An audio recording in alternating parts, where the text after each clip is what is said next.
사무엘 베케트라는 사람이 지은 희곡 가운데 고도를 기다리며라는 작품이 있습니다. 제가 몇 차례 말씀을 드린 건데요.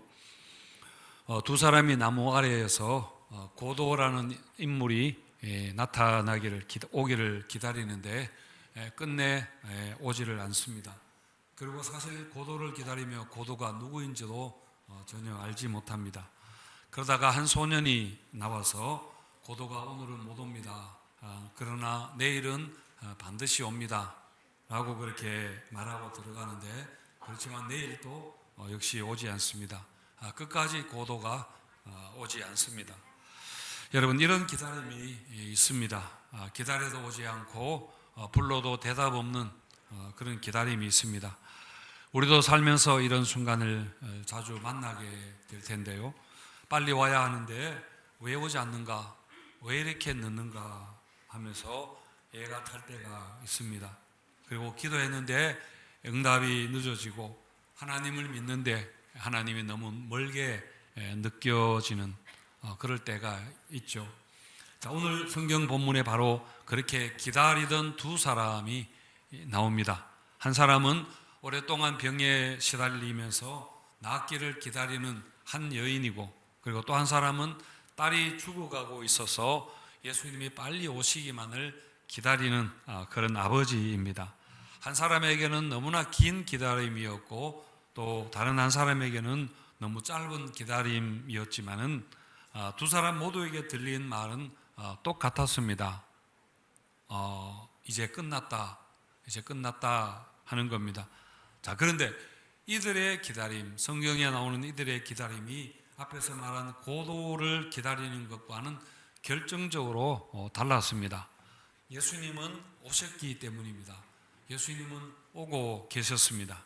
그리고 예수님이 기다리는 두 사람에게 똑같은 말씀을 하셨는데 그게 무엇인가? 그리고 그게 오늘 우리에게는 어떤 말씀으로 들려지게 되는가 하는 것에 대해서 우리가 한번 말씀을 보도록 하겠습니다. 자, 오늘 본문에는 아까 화면에 보신 것처럼 두 이야기가 서로 함께 들어 있습니다. 예수님이 회당장 야이로의 딸을 살리는 그 사건과 12해를 혈류병 앓는 그 여인을 고쳐주는 그 이야기가 함께 이렇게 들어 있습니다. 이 두 이야기를 하나의 본문으로 그렇게 묶어둔 겁니다. 이게 물론 시간적으로 연속적으로 일어난 일이기도 하지만은, 그리고 여러 가지로 이 두 이야기가 긴밀하게 연결이 되어 있습니다. 우리가 만두나 찐빵을 먹을 때 그 안에 속이 있지 않습니까? 찐빵 안에 안에 속이 있고 또 그 만두도 안에 속이 그렇게 있는데, 그게 있어서 사실은 만두와 이런 것들이 맛있는 것과 같은 겁니다. 만약 이 두 사건을 따로 떼어 놓았다면은 좀 밋밋했을 텐데, 그런데 이 혈류증 앓는 여인의 이야기를 가운데다가 위치시켜 놓으면서 본문의 내용이 여러분 굉장히 긴박감이 생기게 되고, 또 두 사건이 서로를 비추면서 해석을 해주고, 그리고 더 깊이를 더해주고 의미를 훨씬 깊게 그렇게 해주고 있습니다. 하지만 표면적으로만 보면은 두 사건도 또 나오는 두 사람도 많이 다릅니다. 야이로는 회당장입니다. 그러니까 남성이고 야이로라는 이름이 있습니다. 그리고 모든 사람이 다 아는 아주 그 유력 인사이죠. 반면에 이 여인은 이름이 나오지 않습니다. 그 무명시입니다. 그리고 또 부정하다 그렇게 해서 사회에서 격리당하는 그런 사람이었고, 그리고 가지고 있던 재산을 치료비로 다 탕진해버린 굉장히 가난한 사람인 거죠. 하지만 예수님 앞에서 두 사람은 똑같았습니다. 지위나 재산이나 평판의 차이가 예수님에게는 전혀 중요하지 않았습니다. 그저 모두가 죽음이라는 그 절망 앞에 있는 정말 불쌍한 그런 사람일 뿐이었습니다. 그래서 두 사람 모두에게 필요한 것은 오직 예수님 뿐이라 하는 점에서 사실은 똑같았습니다. 자, 그러면 오늘 우리가 본문을 좀 더 따라가면서 말씀을 보겠습니다. 자, 예수님이 우리가 지난주에 본 말씀인데 호수를 건너가서 거라사에서 귀신 들린 한 사람을 고쳐주셨습니다. 그리고는 고쳐주시고는 곧바로 그렇게 갈릴리 가버나움으로 돌아오셨습니다. 예수님이 돌아오시니까 벌써 많은 사람들이 예수님 오시기를 기다리고 있었는데, 그런데 특히 이 회당장 야이로가 예수님 오시기를 눈 빠지게 기다리고 있었습니다. 왜냐하면 지금 자신의 외동딸이 굉장히 위독한 상황에 있었기 때문이죠. 그래서 예수님을 보자마자 빨리 자기 집에 와달라고 그렇게 간청을 했습니다. 이 딸이 몇 살이라고 했습니까? 12살이죠. 그 당시 사회 풍습으로는 여성이 결혼할 수 있는 나이가 12살부터이니까 12살이라는 것은 너무 아름답고 사랑스러운 그런 딸입니다. 그것도 외동딸입니다. 그런데 지금 그 외동딸이 목숨이 위독한 그런 상황이었습니다. 그래서 예수님이 야이로와 함께 야이로의 집으로 급히 그렇게 가시는데 돌발 상황이 일어납니다. 지금 많은 무리가 예수님을 에워싸면서 그렇게 따라가고 있는데 예수님의 발걸음을 멈추게 하는 일이 일어나는데 그것은 바로 혈루증을 앓는 여인 때문이었습니다. 여러분, 혈루증이라는 것은 하혈을 하는 그런 병입니다. 그런데 이것은 당시에 유대 종교적으로 부정한 병이다, 부정하다라고 그렇게 해서 누구와도 접촉을 할 수 없게 되어 있습니다. 이건 뭐 다른 사람에게 병을 옮겨서라기보다는 공동체와 예배의 거룩성을 지키기 위해서 이거를 정결 규례로 율법에다가 이렇게 정해 놓은 겁니다. 이 유출병보다 뭐 비슷하기도 합니다. 혈류병을 앓는 사람은 공동체에 들어오지 못하게 격리되어 살게 그렇게 법이 정해 놓은 거죠. 그래서 이 여인은 지금 이 무리 속에 있으면은 안 되는 사람입니다. 들키면은 바로 쫓겨나는 사람인데요. 그런데 이 여인이 병을 앓은 지가 몇 년이 되었다고 했나요? 12회가 되었다고 했습니다. 이것은 더 이상 이 사람이 병을 나을 가능성이 없다는 것을 이야기합니다. 43절에 보시면은 아무에게도 고침을 받지 못했다 했는데 마가복음에 자세하게 나오는데요. 마가복음 5장 26절에 많은 의사에게 많은 괴로움을 받았고 가진 것도 다 허비하였으되 아무 효험이 없고 도리어 더 중하여졌다. 그렇게 마가복음에는 아예 이렇게 직설적으로 이야기해놨습니다. 그야말로 절망의 절벽에 서 있던 그런 여인입니다. 자, 그때 아까 우리 찬양대가 그 찬양을 불렀는데요. 이 여인은 예수님에 대한 소문을 듣게 됩니다. 그래서 예수님이 고칠 수 있다는 소망을 이 여인이 가지게 됩니다. 자, 그런데 문제는 이 여인이 지금 정결규례라는 그 율법 때문에 예수님을 만날 수가 없는 것입니다. 하지만 이 이름 없는 여인 무명시인은 내가 예수님을 굳이 대면하지 않아도 내가 옷자락만 만져도 나을 수 있겠다라는 믿음이 들었습니다. 그래서 수많은 인파 속에 오히려 자신을 숨기고 예수님께 나와서 뒤에서 옷자락을 만졌는데 그 즉시 그 병이 낫게 되었습니다. 사실 이 여인은 지금 몰래 예수님께 나왔습니다. 그런데 예수님이 그것을 드러내고 말았습니다. 예수님께 들키고 말았습니다. 이 무명시가 예수님의 옷자락을 만지는 그 순간에 치유의 능력이 나갔다는 것을 아셨기 때문입니다. 그러니까 군중들이 스치고 이렇게 의미 없는 스침과 부대낌과 이런 것하고 그리고 이 여인의 믿음으로 접촉하는 것을 이게 다르다는 것을 예수님이 모르실 리가 없는 거죠. 그래서 예수님이 그렇게 급히 가던 길을 멈추고 돌아보시면서 누가 내 옷에 손을 대었느냐? 누가 나를 만졌느냐? 그렇게 물으신 겁니다. 그 바람에 우르르 몰려가던 그 인파가 다 멈춰서게 되었습니다. 그러자 이 여인이 굉장히 당황하게 된 거죠. 그러자 그 여인은 더 이상 숨길 수 없다는 것을 알고는 떨면서 예수님 앞에 나와서 엎드렸습니다. 그리고는 예수님에게 자초지종을 털어놓았습니다. 사실 이걸 몰래 하려고 이렇게 튀려고 했는데 예수님이 이걸 공개를 해버린 거죠. 그래서 이 여인의 정체가 드러나 버린 것입니다. 이 굉장히 곤란한 상황인데, 그런데 예수님은 왜 그렇게 하셨을까 하는 건데요. 여러분, 예수님은 단순히 병을 고치는 치유보다는 예수님과의 관계가 더 중요했기 때문입니다. 예수님과의 인격적인 만남을 원하셨기 때문입니다. 그러니까 예수님은 어떤 어려운 문제를 해결해 주시는 그런 해결사가 아니라 모든 것은 예수님과의 관계 안에서, 친밀한 관계 안에서 일어나는 것이기 때문에 그런 겁니다.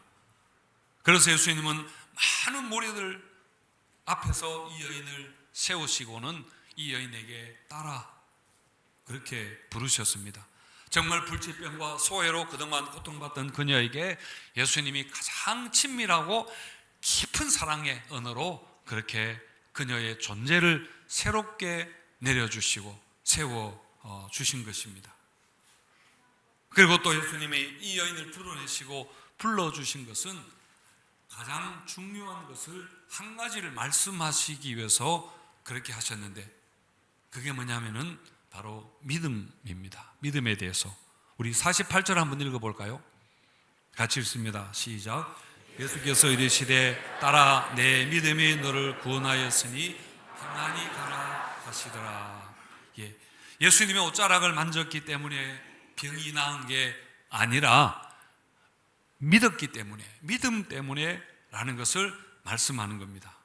그리고 이 이야기를 통해서 이 성경을 읽는 모든 사람들에게 마찬가지로 오늘 우리에게도 이 믿음에 대해서 말씀을 하려고 하는 성경 본문입니다. 오늘 본문이 56절까지, 원래 56절까지인데 다 읽지 않았지만은 이 여인이 문제 때문에 지체하는 바람에 어떻게 되었습니까? 뒤에 나오는 게 야이로의 딸이 죽었다라는 소문이 들려옵니다. 당신의 딸이 죽었습니다. 이제 선생을 더 이상 괴롭게 하지 마세요 라는 이 말이 야이로에게는 정말 신락 같은 그 희망조차 내려놓게 하는 그런 절망의 소식이었는데, 그렇지만 그게 예수님에게는 사실 또 아무것도 아니었습니다. 그래서 예수님은 계속해서 야이로의 집에 가서, 야이로의 집에 도착하니까 벌써 사람들이 울면서 곡을 하고 그렇게 하고 있었는데, 예수님이 아이가 죽은 게 아니라 잔다 그렇게 하시고는 그 딸을 살려주셨습니다. 50절 우리 함께 읽겠습니다. 시작. 예수께서 들으시고 이르시되 두려워하지 말고 믿기만 하라. 그리하면 딸이 구원을 얻으리라 하시고, 이 앞에서도 내 믿음이 너를 구원하였다 그렇게 하셨고, 여기서도 믿기만 하라 해서 마찬가지로 믿음에 대해서 예수님이 그렇게 이야기하신 겁니다. 그래서 여러분, 오늘 본문이 말씀하려고 하는 것은 바로 믿음입니다. 믿음이 무엇인가 하는 것입니다. 그 여인에게도 야이로에게도 오늘 우리에게도 마찬가지입니다. 자, 오늘 본문에서 우리는 두 가지의 믿음을 관해서 보게 되는데요. 첫 번째는 혈루증 앓는 여인에게서 볼 수 있는 숨어있는 그런 소심한 믿음입니다. 물론 그 여인의 상황이 그래서 그랬겠지만은 몰래 왔습니다. 그리고 예수님 뒤에서, 그리고 예수님을 만진 게 아니라 옷자락을 만지는 그런 믿음입니다. 자, 그리고 야이로의 믿음은 매우 적극적으로 보이지만은 그러나 기다려야 하는 믿음입니다. 혈루증 앓는 여인 때문에 일이 지체가 되고, 그래서 결국 딸이 죽었다는 그런 최악의 소식을 듣게 됩니다. 더 이상 이제는 기다림이 의미가 없는 그 순간에 예수님이 그 야이로에게, 사람들에게 믿어라 그렇게 하셨는데, 기다림이 끝난 순간에도 기다리는 믿음, 기다림이 끝났는데 기다리라고 하는 믿음을 말씀하는 겁니다. 왜냐하면 그 기다림의 대상이 누구입니까? 예수님이기 때문에 그렇습니다. 사람이 보기에 너무 늦었다 하는 것도 예수님께는 그것이 크게 의미가 없는, 예수님이 넘을 수 없는 문제가 아니기 때문에 여러분 그런 것입니다. 자, 성도 여러분, 이 두 사람의 자리가 사실 오늘 우리의 삶의 자리, 우리의 자리이기도 합니다. 본문에 나오는 두 사람처럼 우리에게도 여러 가지 삶의 문제들이, 다양한 삶의 문제들이 여러분 있을 겁니다. 12해 동안 혈루증 앓았던 것처럼 오랜 세월 동안 우리가 해결하지 못하는 그런 문제들이 있습니다. 낫지 않는 병이나 어떤 관계 문제, 자녀와 아니면 부부 간의 어떤 멀어진 관계나, 그리고 또 오랫동안 응답 없는 기도 제목 여전히 붙들고 있는 그런 성도님들이 계실 겁니다. 그리고 여러분 또 질병의 문제나 죄나 또 가정사나 또 과거의 어떤 그런 아픔과 상처 같은 이걸 누구에게도 들키고 싶어 하지 않는 그런 문제들 때문에 몰래, 그리고 뒤에서, 그리고 옷자락만 만지는 것처럼 그런 숨은 믿음의 성도님들도 여러분 있을 겁니다. 그리고 또 하나님의 지체하심 때문에 낙심한 야이로와 같은 그런 분들도 계시겠지요. 내가 이렇게 절박하고 내가 이렇게 너무나 답답한데 왜 하나님은 가만히 계시는가? 그렇게 또 기도했는데 오히려 최악의 소식을 듣는 그런 분들도 여러분 있을 겁니다. 그런데 여러분, 중요한 것은 우리에게는 오랫동안 해결되지 않는 문제가, 어려움이 있다는 그 사실보다는 여러분 중요한 것은 그런 문제들을 지금 우리가 어떻게 대하고 있는가, 그런 문제들 정말 우리가 믿음으로 대하고 있는가 하는 것에 대해서 우리가 한번 생각해 보시면 좋겠습니다. 더 직설적으로 말하면은 그 시간들을 어떤 분에게 12년, 오랜 세월, 여러 가지 많은 또 그런 문제들, 그 시간들을 지나면서 혹시 우리 마음속 깊은 곳에 기대감이 사라진 것은 아닌가 하는 겁니다. 오늘 우리에게는 지금 이 여인과 야이로에게 요구하시는 이 믿음이 있는가 입니다. 그 까뮤의 소설 중에 페스트라는 소설이 있습니다. 이 소설은 전염병이 들어서 완전히 봉쇄가 되어버린 한 그 도시의 이야기입니다. 초기의 시민들은 그럭저럭 잘 견뎠습니다. 왜냐하면 그 상황이 종료되고 봉쇄가 풀릴 것이고, 그리고 일상으로 돌아가서 가족들을 만날 수 있을 거라는 기대가 있었기 때문입니다. 그런데 이게 전염병이 계속되는 겁니다. 그래서 봉쇄가 계속되면서 사람들은 점점 그 상황에 익숙해져 적응해 가고 있었습니다. 그래서 더 이상 이제는 울지도 않고 몸부림치지도 않습니다. 왜냐하면 서서히 기대하기를 중단해 버렸기 때문입니다. 그래서 이제는 더 이상 기대하지 않은 채 그 생활에 적응해 버렸습니다. 그렇게 주저앉아 사는 사람들을 보면서 까미가 말하기를 절망에 습관되어 버리는 것은 절망 그 자체보다 더 무서운 것이다. 더 무서운 병이다. 그렇게 말했습니다.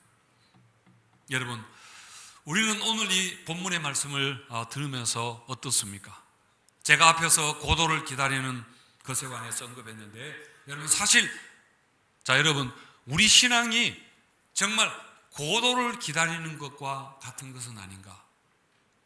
사실 그 고도가 누구인지도 모르고 안 올 줄 전혀 모르고 그냥 막연하게 기다리는 것 같은 그런 것은 아닌가? 또 여러분 까미 소설에 나오는 그 도시의 사람들처럼 기대하기를 사실 내 마음속에는 중단해버리고 절망에 익숙해져 있는 것은 아닌가 하는 겁니다. 여러분, 우리가 하나님에게 별 기대하지 않는다고 사실 하나님을 떠나지는 않습니다. 베데스다 연못가에서 38년 된 그 병자, 그 38년 동안 앉아서 물이 움직이기만을 기다리던, 그 걷지 못하던 사람도 사실은 아무 기대하지 않으면서 그 연못가에 그렇게 오래 앉아 있지 않았습니까? 우리가 교회 봉사도 하고 예배도 드리고 기도도 하지만, 그런데 실제로 우리 마음에는 아무런 기대를 하지 않고 얼마든지 그렇게 할 수 있습니다. 그야말로 기대를 포기해버린 절망에 익숙해진 그런 신앙입니다. 저는 이게 가장 슬픈 일이라고 생각합니다. 기대를 중단하기 한 것이 오늘 우리에게는 정말 이 혈류증을 오랫동안 앓는 것과 같은 그런 우리의 문제가 아닌가. 그러니까 우리의 문제는 현실에 내가 겪는 아픔이나 이런 게 아니라 기대를 중단해버린, 하나님에게 기대하지 않는, 그게 우리의 고질적인 문제가 혹시 아닌가 싶습니다. 그런데 여러분, 오늘 말씀에서 우리가 한 가지 꼭 기억해야 하는 것이 있습니다. 그게 뭐냐면은 오늘 말씀은 믿으면 기적이 일어난다, 기도하면 기적이 일어난다 라는 식의 단순한 문제 해결 공식에 관해서 말씀하는 게 아니라는 겁니다. 여러분, 이 말씀은 기적의 내용이 아니라 예수님이 누구신가에 대해서, 예수님에 대해서 지금 말씀하려는 본문입니다. 그래서 예수님은 이 혈루증 앓는 여인에게 뭐라고 했는가 하면은 내 믿음이 너를 구원하였다 그렇게 했거든요. 내 믿음이 너를 병 고쳤다 하지 않고 구원했다 그렇게 했습니다. 야이로에게도 믿기만 하라, 그러면 내 딸이 구원을 받으리라 했습니다. 그러니까 치유하다라는 단어가 분명히 있습니다. 다른 데서는 그 단어를 썼습니다. 그런데 여기에서는 치유하다는 단어가 아니라 구원하다, 헬라어로 소조라는 단어를 의도적으로 그렇게 선택한 것입니다. 여러분, 물론 구원하다는 말에는 병이 나고 죽은 자가 일어나고 하는 여러 가지 육신적인 것도 다 여러분 해당이 되지만은 그보다 더 넓은 개념을 가지고 있습니다. 여러분, 우리가 믿는 것은 기적을 믿는 것이 아니라 예수님을 믿는 겁니다. 여러분, 오늘 말씀에서 일어나는 기적도 결국은 예수님이 어떤 분이신가 하는 것을 보여주기 위한 하나의 수단인 겁니다. 여러분, 표지 사인인 것이지 기적 그 자체가, 병고침 자체가 오늘 본문의 목적이 아니라는 이야기입니다. 예수님이 누구신가 하는 것을 우리가 분명하게 알고 정말 우리가 예수님을 믿고 있는가 하는 것이 중요합니다. 우리가 예수님이 누구신가 하는 것에 집중을 해야 되는 것이지 문제의 해결을 우선하지 않아야 한다는 겁니다. 혈루증 앓는 여인이 예수님의 옷자락을 만졌다는 것은 예수님에게 자기 자신을 붙들어 매었다라는 그런 의미입니다. 그러니까 예수님에게 우리 자신을, 우리의 인생을 여러분 붙들어 맬 때에 예수 생명이 우리에게 있게 되는 겁니다. 그리고 그 생명이 여러분 생명의 역사가 일어나는 것입니다. 거기에 기적의 문제가 일어나든 우리 병이 고쳐지든 우리 마음에 평안이 있든 뭐 자녀와의 관계가 해결되든지 간에 여러분 다 그게 예수 그리스도로 인한 생명의 역사가 우리에게 일어나려면은 우리 안에 예수 그리스도가 여러분 있어야 된다는 겁니다. 잘 아시겠지만은 다시 살아난 혈루증 그 야이로의 딸도 결국은 죽었습니다. 그리고 이 혈루증 앓는 여인 고침받았지만은 또 다른 병에 걸렸든지 또 다른 문제 가운데서 그렇게 직면하면서 살아갔을 것입니다. 그렇지만은 예수님이 그런 일들을 일일이 뭐 병 고치면은 병이 걸리면 병 고쳐주고 뭐 대학 지나간다면 대학 짓게 해주고 일일이 문제를 해결해 주셔야 되는 것은 사실 아닌 것이죠. 하지만 여러분, 이 두 사람은 모두는 이 기적을 통해서 예수님을 만났다 하는 것이 여러분 중요합니다. 그래서 예수님이 주시는 영원하고 참된 구원이라는 것을 선물로 여러분 받은 것입니다. 그리고 성경은 이 말씀을 통해서 우리에게도 그 예수님에 대해서 다시 한번 듣게 하고 믿게 하는 것입니다. 그래서 여러분, 오늘 말씀은 예수님은 죽음 자체를 이기신, 그리고 그래서 죽음이 우리의 최종 결과가 아니라는 것을 보여주시는 부활의 예고편과 같은 겁니다. 사실 우리가 가장 여러 가지 삶의 문제로 두려워하는데 가장 그 두려워하는 궁극적으로는 죽음에 대한 두려움 아닙니까? 예수님은 이 죽음에 대한 두려움조차 해결하시기 때문에 그보다 더 작은 문제들에 대해서는 얼마든지 예수님 안에서 우리가 해답을 가질 수 있다는 것입니다. 예수님은 오늘 또 믿는 자의 손을 잡으시고 일어나라 그렇게 말씀하실 뿐만 아니라 마지막 날에는 우리 모두에게 일어나라 그렇게 여러분 말씀하실 것입니다. 예수님이 혈루증에서 고침받은 여인에게 평안히 가라 그렇게 하시는데요, 우리 48절 함께 읽어보겠습니다. 시작. 예수께서 이르시되 딸아 내 믿음이 너를 구원하였으니 평안히 가라 하시더라. 샬롬이라는 말입니다. 이전까지 이 여인에게는 샬롬이 없었습니다. 그러나 오늘 예수님 앞에 나왔을 때에 예수님이 병을 고쳐주시고 구원을 선포해 주시고 따라 불러주시고 그리고 돌아가는 길에 샬롬 하는 것을 선물로 주셨습니다. 그 샬롬은 오직 예수 안에 있는 자에게 주어지는 그런 평안입니다. 여러분, 사실 이 여인은 처음에는 병만 낫고 싶어서 그렇게 예수님께 나왔습니다. 그 순간에는 병만 나으면 이제 다 문제가 해결되는 줄 알았거든요. 하지만 오늘 본문이 보여주는 것은 살롬의 근원, 이 여인이 원했던 진짜 그 평안의 근원은 예수 그리스도에게 있다 하는 겁니다. 예수님과의 인격적인 만남에서만 얻을 수 있는 것이었습니다. 세상에는 두 종류의 평안이 있습니다. 하나는 문제가 해결되었을 때 오는 일시적인 평안입니다. 그렇지만 이것은 오래가지 않죠. 한 문제가 지나가면 또 다른 문제가 우리에게 오기 때문입니다. 하지만 또 하나의 평안이 있습니다. 비록 문제가 다 해결되지 않아도 내가 여전히 문제 가운데 있어도 내 안에 머물고 있는 평안입니다. 그게 바로 예수님이 주시는 평안입니다. 그래서 예수님이 내가 너에게 평안을 주노라. 내가 주는 평안은 세상이 주는 것과 같지 아니하다.